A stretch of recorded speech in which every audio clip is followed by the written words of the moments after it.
ইফতারের টেবিলে এমন একটা লোভনীয় প্রাণ ঠান্ডা করা ডেজার্ট দেখলে কার না ভালো লাগবে বলুন তো। হ্যালো এভরিওয়ান, আসসালামু আলাইকুম। খুব কম সময়ে ঝটপট যদি কোনো ডেজার্ট বানাতে চান এটা বানাতে পারেন। এটা বানানো খুব সহজ, খুব কম সময়ে বানিয়ে নেওয়া যায়, আর খেলে তো মন প্রাণ একদম ঠান্ডা হয়ে যাবে। ইফতারের আগে বানিয়ে ফ্রিজে রেখে দিলে ঠান্ডা ঠান্ডা খেতে তো দারুণ লাগে।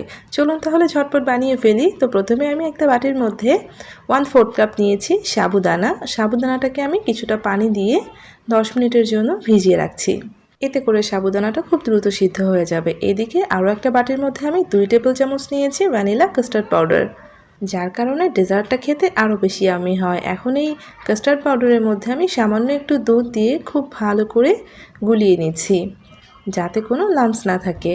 খুব ভালো করে মিশিয়ে নিয়েছি। এখন এটাকেও একটা সাইডে রেখে দিচ্ছি। চুলায় প্যান বসিয়ে দিয়েছি আর আমি এর মধ্যে দিয়েছি আধা লিটার দুধ। আধা লিটার দুধটাকে এখন আমি একটু জাল করে নিব। যেহেতু দুধটা জাল করা ছিল না, তাই আমি একটা বলক তুলে নিব। জাস্ট একটা বলক চলে আসলে এর মধ্যে আমি দিয়ে দিচ্ছি ভিজিয়ে রাখা সাবুদানা। সাবুদানাটা 10 মিনিটে দেখবেন যে কিছুটা নরম হয়ে গিয়েছে ভিজিয়ে রাখার কারণে। তারপর আমি এই দুধের মধ্যে সাবুদানাটা ঢেলে দিচ্ছি। তারপর নেড়ে চেড়ে জাল করে নিচ্ছি। যতক্ষণ না সাবুদানাটা একদম ভালোভাবে সিদ্ধ হচ্ছে ততক্ষণ পর্যন্ত জাল করে নিতে হবে। আর অবশ্যই একটু নেড়ে চেড়ে জাল করতে হবে, যাতে সাবুদানাগুলো খুব ভালোভাবে সিদ্ধ হতে পারে আর দুধটা উতলে না পড়ে। তো দেখেন সাবুদানাগুলো ট্রান্সপারেন্ট কালার হয়ে গিয়েছে। যখন সাবুদানাগুলো একদম স্বচ্ছ কালার হয়ে যাবে তখন বুঝতে হবে যে সাবুদানাটা খুব ভালোভাবে সিদ্ধ হয়েছে। আর যখন সাবুদানা খুব ভালোভাবে সিদ্ধ হয়ে যাবে এর মধ্যে আমি 1 চিমটি লবণ আর এখানে আমি প্রায় আধা কাপের মতো চিনি অ্যাড করেছি। তবে মিষ্টিটা আপনাদের স্বাদ মতো দিয়ে নেবেন। তো যখন সাবুদানা খুব ভালোভাবে সিদ্ধ হবে তারপরে কিন্তু চিনিটা অ্যাড করতে হবে। এখন আমি নেড়েচেড়ে আবারও খুব ভালো করে জাল করে নিচ্ছি। তো চিনিটা খুব ভালোভাবে মিক্সড হয়ে যাওয়ার পরে এখন আমি এর মধ্যে অ্যাড করে দিচ্ছি কাস্টার্ড পাউডার। তার আগে কাস্টার্ড পাউডারটা খুব ভালোভাবে আবার একটু নেড়েচেড়ে মিক্সড করে নিয়েছি। তারপর দেখেন খুব ভালোভাবে কিন্তু দুধে বলক চলে আসতেছে, আর এই সময় আমি কাস্টার্ড পাউডারটা অ্যাড করে দিচ্ছি। আর কাস্টার্ড পাউডারটা আমি একবারে সবটুকু দিচ্ছি না, অল্প অল্প করে অ্যাড করে দিচ্ছি আর অনবরত নেড়েচেড়ে দিচ্ছি, কারণ অনেক বেশি ঘন করব না, তাই অল্প অল্প করে দিচ্ছি যাতে বুঝতে পারি যে এটা কতটুকু প্রয়োজন রয়েছে।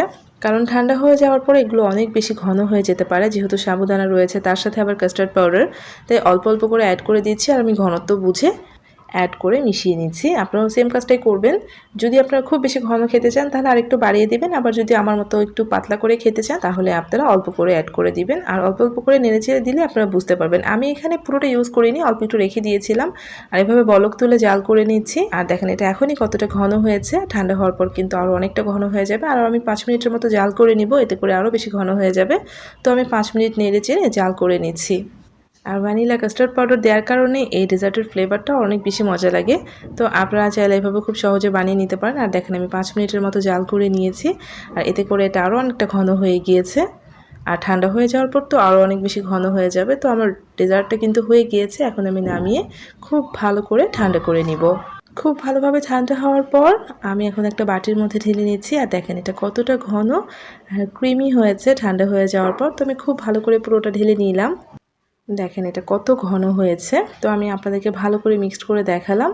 এখন এর মধ্যে আমি দিয়ে দিচ্ছি কিছু ফ্রুটস। এখানে আমি আনার দানা দিয়েছি, আপনারা আপনাদের পছন্দ মতো ফলগুলো দিয়েই নেবেন। তারপর এখানে আপেল দিয়েছি, আমি কয়েক ধরনের ফল দিয়েছি, আপনারা 2-3টা ফল অ্যাড করে এটা করতে পারেন। তো আমি কিছু সবুজ আঙুর দিলাম, কিছু কালো আঙুর, লাল আঙুর, কলা সব কিছু অ্যাড করে দিয়েছি। তারপর সব ফ্রুটসগুলো একসাথে মিক্সড করে নিচ্ছি। সারাদিন রোজা রাখার পরে ইফতারের টেবিলে এমন একটা ডেজার্ট দেখলে সবারই অনেক ভালো লাগবে। তাছাড়া ভাজা পোড়া খাওয়ার আগে এমন ডেজার্ট যদি কিছুটা খেয়ে নেওয়া যায় তাহলে আপনার পেটটাও ঠান্ডা থাকবে। আর ডেজার্টটা পরিবেশনের আগে অবশ্যই ফ্রিজে রেখে ঠান্ডা ঠান্ডা পরিবেশন করবেন, তাহলে তার কোনো কথাই নেই। আমি এভাবে বানিয়ে ফ্রিজে রেখে দিই, ইফতারের আগে বের করে নিই। আর এটা বানানো এত সহজ, খুবই কম সময় লাগে, ঝটপট বানিয়ে নেওয়া যায়।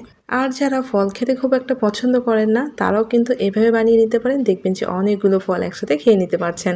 আশা করছি আজকের এই সহজ রেসিপিটা আপনাদের কাছে ভালো লেগেছে। আপনারা আপনাদের ইফতারের আইটেমে এই রেসিপিটা সহজে বানিয়ে নিতে পারেন। আপনাদের কাছে এই ডেজার্টগুলো কেমন লাগে প্লিজ কমেন্ট করে জানাতে ভুলবেন না। আর যদি রেসিপি ভালো লাগে একটা লাইক দিয়ে প্লিজ চ্যানেলটা সাবস্ক্রাইব করে আমার সাথেই থাকবেন। সবাই ভালো থাকবেন। আল্লাহ হাফেজ।